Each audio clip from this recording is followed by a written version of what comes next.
देवर जी। देखबू बड़ा मुस्कुरात हवा। जब से लॉकडाउन चलल बा हाँ तब से हम देखा तनी तू दिने ब दिन चिकनात जातलू। वो तो हम पहले से रही।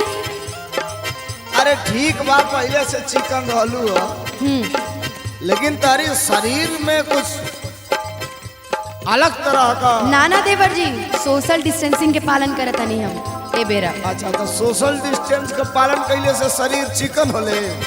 और का सुनर हो गइल बानी। एगो सवाल पूछी बताई तू। पूछी। घरवे में रखलू भौजी भैया रहले घरे हो। भैया रहले घरे भौजी भैया रहले घरे हो। हमके बतावा भैया कबे घरे हो।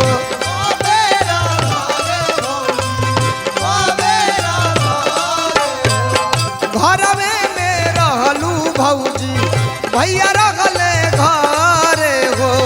हमके बतावा भैया कबेर घरे हो। एगो और सवाल बा जान तलू का। अरे पहिर के रहलू साड़िया की गाउन ए भौजी। अरे पहिर के रहलू साड़िया की गाउन ए भौजी।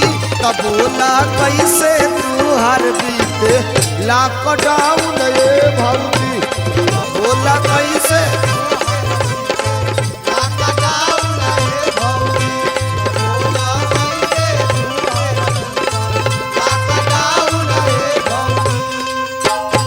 ए देवर बबुआ हाँ भौजी। जौन तू सोचा ताड़ा ना हाँ वैसन बिल्कुल नहीं की। हम लॉकडाउन के पालन करत हनी और 1 मीटर के दूरी पे रहता है। ए भाई तबला वाला भैया,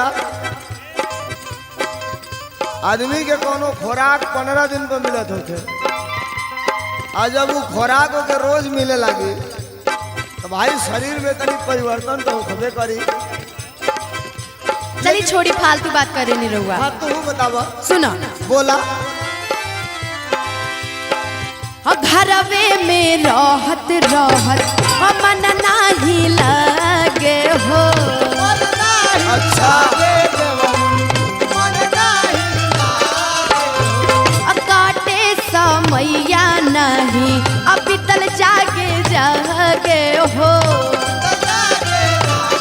अरे तो का करू मुनहार को चला घुमा ले आई। देखी देवर बबुआ बोला। एक तो गर्मियों पड़ा तो ऊपर से लॉकडाउन बा और दिन भर घरे में रहत बोर हो गइल बानी। अच्छा और सच बताए तो 1 मीटर डिस्टेंस की दूरी पे रहत है। 15 बेर हमके छू दिलू आगे तू 1 मीटर का डिस्टेंस बनावतलू। सुनी भगवान घरवे में रहत रहत मन नाही लगे हो। काटे समैया नहीं अभी तल जाके जाके हो। आई लॉकडाउन में इतना दर्द बे देवर जी। दर्द बा तब का कि माने घर में रह के बोर हो गइल बानी। दूगो एगो निरोधियान का सुई ले लो। छोड़ा सुनो एगो बलार्गन ले लो कुल तरह सही हो। दी हलस तरदा तू खताई ए देवा। दी हलस तरदा तू खताई ए देवा। लॉकडाउन दी हलस लगे सुताई ए देवा। लॉकडाउन अरे भाई लॉकडाउन दी हलस लगे सुताई ए देवा। ए भाई तू कहत हलू कि लॉकडाउन देला सलगे सुताई ए देव, हाँ लेकिन तू नहीं खूब बुझा। का हो। अरे दुलही रहे बेमार। अरे दुलही रहे बेमार निरहुआ निरहुआ निरहुआ सटल रहे। दुलही रहे बेमार निरहुआ।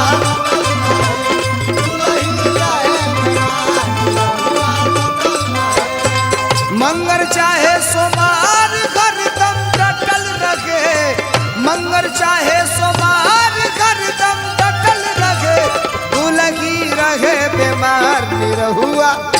निरहुआ निरहुआ सटल रहे दुलही रहे बीमार।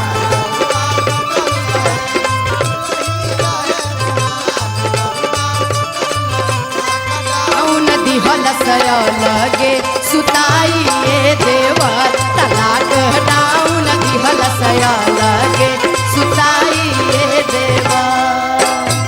ए भाऊजी का हो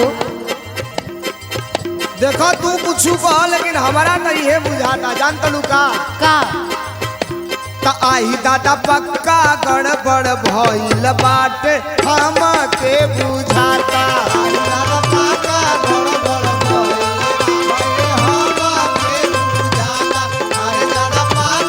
बुझलू हाँ हो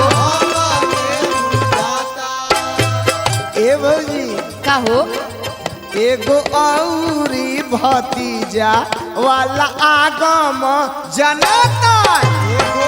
ऐसा कुछ नहीं के ठीक बा गलत फहमी है तुम्हार।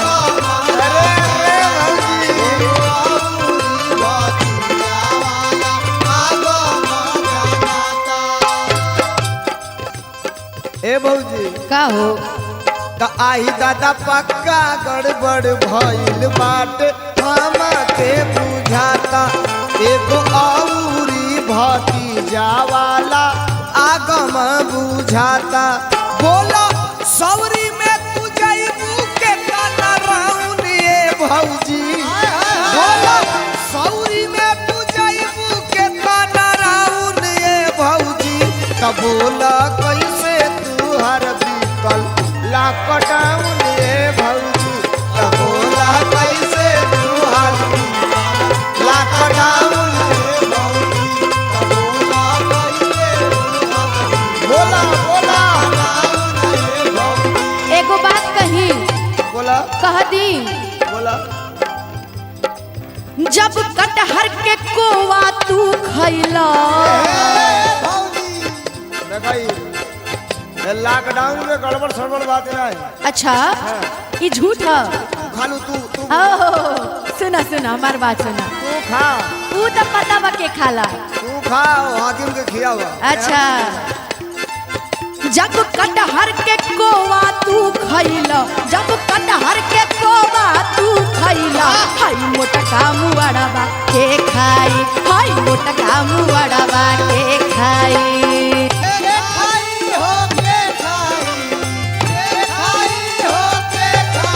हाय मोटका मुआड़वा के खाई हाय मोटका मुआड़वा के खाई।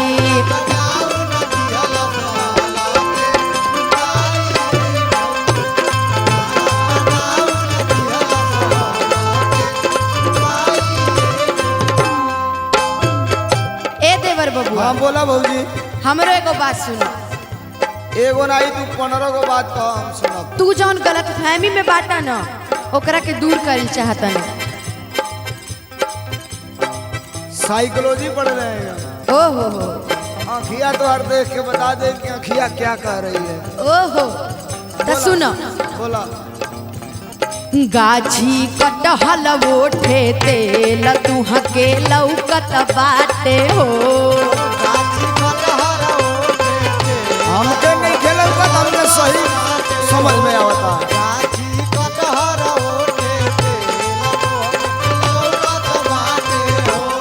उहे बूझे जे करी पेटवा में छौकत बाटे हो।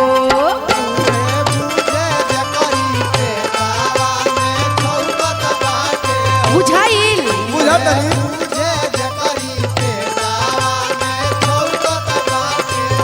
तारा के ना बुझाई ए देवर बबुआ। अच्छा तारा की ना समझ में आई जब बियाह हो जाई नु हाँ तब समझ में आई। का बिया हुई लॉकडाउन बिया हो देता सब सट्टा बहना फेरवा दिया। हम फिर करवाई नु बियाह सुनो।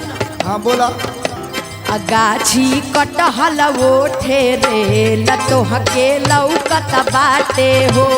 उहे बूझे जे करी पेटवा में छौकत बाटे हो।